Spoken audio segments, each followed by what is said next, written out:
Top quality और consistent performance के लिए सिर्फ सिल्वर पंप्स। टॉप क्वालिटी और कंसिस्टेंट परफॉर्मेंस के लिए सिर्फ सिल्वर पंप्स, नाम याद रखना। सन 2025-26 हे अर्थसंकल्प आज या ठिकाणी स्थायी समितीमध्ये मान्य करण्यात आला। हा अर्थसंकल्प जो आहे तो नागरिकांना केंद्रस्थानी मानून हा अर्थसंकल्प आजचा हा जाहीर केलेला आहे। या वर्षामध्ये कोणत्याही प्रकारची करवाढ केलेली नाही। नागरिकांच्या समस्याच्या ज्या तक्रारी आहेत त्यांचं निराकरण करण्याकरता क्षेत्रीय स्तरावर आणि झोनल स्तरावर एक वेगळी यंत्रणा उभारण्यात येणार आहे। ज्या महापालिकेच्या ज्या मालमत्ता आहेत त्या मालमत्ताचं अधिक किफायतशीर वापर करण्याकरता, त्याचबरोबर त्याचा चांगल्या रीतीनं वापर होण्याच्या दृष्टिकोनातून आणि त्या माध्यमातून महापालिकेला उत्पन्नाचा स्रोत वाढवता येईल किंवा महापालिकेचे उत्पन्न ती युटिलिटी किंवा ती फॅसिलिटी देण्याकरता खर्च होणार नाहीत, या दृष्टिकोनातून नियोजन केलेलं आहे। त्याचबरोबर महापालिका क्षेत्रातील ज्या इमारती निधी अभावी बऱ्याच काळापासून बांधकामाकरता रखडलेल्या आहेत, तर त्या इमारतीचा वापर होण्याच्या दृष्टिकोनातून अंशतः भोगावटा प्रमाणपत्र देऊन त्या ठिकाणी त्याचा वापर देखील त्याच्याकरता नियोजन आहे। महापालिकेतल्या जवळजवळ 19 ज्या कॉलनीज आहेत, मनपा वसाहती आहेत, त्याच्यामध्ये पुनर्विकासाचं देखील तरतूद या ठिकाणी केलेली आहे।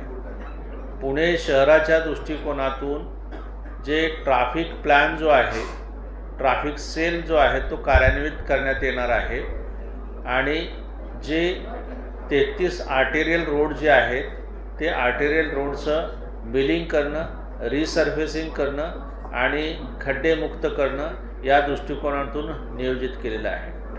ज्या मिसिंग लिंक आहेत त्या साधारणतः त्याच्याकरता जो निधी लागतो आहे, आत्तापर्यंत TDRच्या माध्यमातून किंवा FSIच्या माध्यमातून हे निधीची मागणी हे जे मालक आहेत ते करायचे आणि TDR न घेणाऱ्याकरता त्या जे जमीन मालकांची संमती मिळत नसल्यामुळे अनेक रस्त्याचे किंवा अनेक प्रकल्प त्याच्यामुळे रखडलेले होते।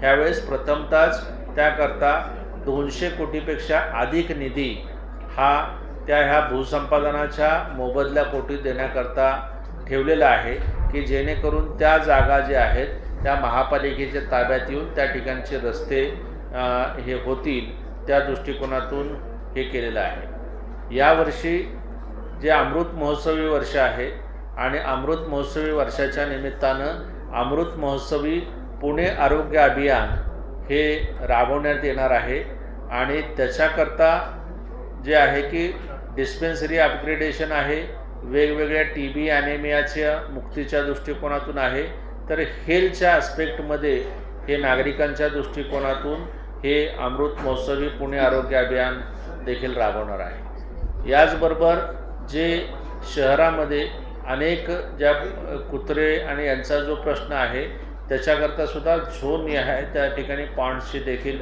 तरतूद केलेली आहे। शाळेच्या दृष्टिकोनातून शाळेमध्ये नॅशनल एज्युकेशन पॉलिसी ही राबवली जाईल। त्याचबरोबर सिस्टर स्कूल जो कन्सेप्ट आहे तो देखील राबवला जाईल की इतर माध्यमाच्या शाळेतून जे आहे की महापालिकेतील शाळेच्या विद्यार्थ्यांना त्याचा फायदा होईल, या दृष्टिकोनातून देखील नियोजन केलेलं आहे। त्याचबरोबर शाळेमध्ये सुरक्षेच्या दृष्टिकोनातून हे CCTVचं देखील त्या ठिकाणी नियोजित आहे।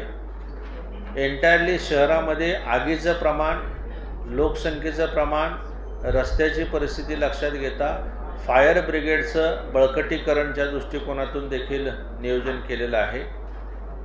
या शहरामध्ये अनेक स्पर्धा परीक्षाकरता विद्यार्थी असतात आणि त्या स्पर्धा परीक्षेच्या विद्यार्थ्यांच्याकरता ज्या अभ्यासिका तयार करण्याकरता देखील तरतूद केलेली आहे। त्याचबरोबर जे महिला बचत गटांच्या करता जे आहे की त्यांचं जे उत्पादित झालेला माल जो आहे तो फक्त काही ठराविक ठिकाणी विक्री केला जातो, प्रत्येक झोन निहाय त्या ठिकाणी तशी तरतूद देखील केली जाईल। क्रीडा क्षेत्राच्या बाबतीमध्ये बॉक्सिंग अकॅडमी, आर्चरी आणि विविध जे हे आहेत क्रीडा त्याच्याकरता देखील तरतूद केलेली आहे। मोहम्मदवाडीचा जो शासकीय जमीन आहे त्या ठिकाणी स्पोर्ट्स कॉम्प्लेक्स निर्माण करण्याकरता देखील एक भरीव तरतूद केलेली आहे। टाकाऊपासून टिकाऊ हा जो कन्सेप्ट आहे प्रत्येक झोन निहाय शहरी सुशोभीकरणामध्ये त्याचा हे केला जाईल। जे स्पोर्ट्सच्या बाबतीमध्ये सणस स्पोर्ट्सच्या या ठिकाणी जे आहे ते रिहॅबिलिटेशन सेंटर देखील त्या ठिकाणी केलं जाईल। एकंदरीतच जे आहे की नागरिकांच्या दृष्टिकोनातून जे मोबाईल ॲपद्वारे property tax, building permission, water tax ह्याचं देखील लॉन्चिंग केलं जाईल। एकंदरीतच जे आहेत की जवळजवळ 40 निर्णय, धोरणात्मक निर्णय हे नागरिकांना केंद्रस्थानी मानून आणि नागरिकांना प्रतिसाद देण्याच्या दृष्टिकोनातून या अर्थसंकल्पामध्ये अंतर्भूत केलेले आहेत आणि असा महापालिकेचा अर्थसंकल्प आज जाहीर केलेला आहे। काही उपनगरांमध्ये पाणी वेळ जर आली उद्या थोडं पाणी करायची तर सर्व तयारी पण आहे का? नाही, आता आपल्याला जे आहे की त्यांनी जो आपल्याकरता खडकवासलामध्ये जो कोटा ठेवलेला आहे तो आपल्याला 15 जुलैपर्यंत पुरेसा इतका आहे। आपण 7.90 TMC मागितलेला आहे, त्यांनी 7.50 TMC ठेवलेला आहे, तर त्याच्यामुळं तिथं काही प्रश्न येणार नाही। याच्यामध्ये जे एकता नगरीचा जो गेल्या वर्षी पुरामुळं त्या ठिकाणी बरीचशी वाताहत झालेली होती, त्याकरता भवन विभागानं आणि बांधकाम विभागानं, प्रोजेक्ट विभागानं शासनाकडे क्लस्टर डेव्हलपमेंट करताचा प्रस्ताव पाठवलेला आहे। त्याचा पाठपुरावा केला जाईल आणि जेणेकरून भविष्यात त्या ठिकाणी परत जर कुठला पूर आला तर त्यांना त्रास होऊ नये या दृष्टिकोनातून कारवाई करत आहोत। करवाढ कुठलीही नाही। हां, तर आता समान पाणी पुरवठा योजनेमध्ये 24/7 याच्यामध्ये जे आहेत की ते मीटर कार्यान्वित केल्याशिवाय जे आहे की पाण्याची गरज आपल्या वाढत्या लोकसंख्येकरता भागवता येणार नाही, तर त्याच्यामध्ये मीटर चालू केल्यानंतर मीटरिंगप्रमाणेच आकारणी केली जाईल। आणि त्याच्यामध्ये कसं आहे की त्या 5 स्टार टॉयलेट म्हणजे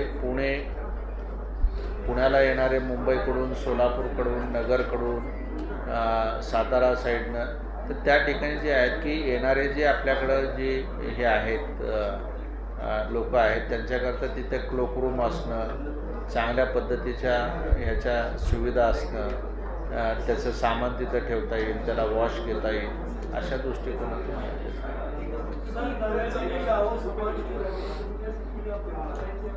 आपण त्याच्याकरता जे आहे की नव्यानं समाविष्ट गावाकरता 623 कोटीपेक्षा अधिकची तरतूद आपण ठेवलेली आहे। आणि कसं आहे की आता ज्यावेळेस ही अर्थसंकल्पाची कारवाई चालू असते त्यावेळेस प्रत्येकजण तिथला लोकप्रतिनिधी जो आहे ते आपापली पत्र देत असतात। त्या पत्रातले जे आहे की पत्राचा आशय लक्षात घेऊन विभागाशी चर्चा विनिमय करून की त्यातली खरं गरजेनं कुठली कामं महत्त्वाची आहेत ती कामं घेतलेली आहेत। असं आम्ही लोकप्रतिनिधींनी आहे की ह्यांना हे द्यायचं आहे बजेट वगैरे असं नाही। हे बजेट शेवटी जे आहे ते प्रशासनानं राबवायचं आहे आणि सर्वसामान्य नागरिकाच्या दृष्टिकोनातून सुविधा होण्याच्या दृष्टिकोनातून राबवायचं आहे।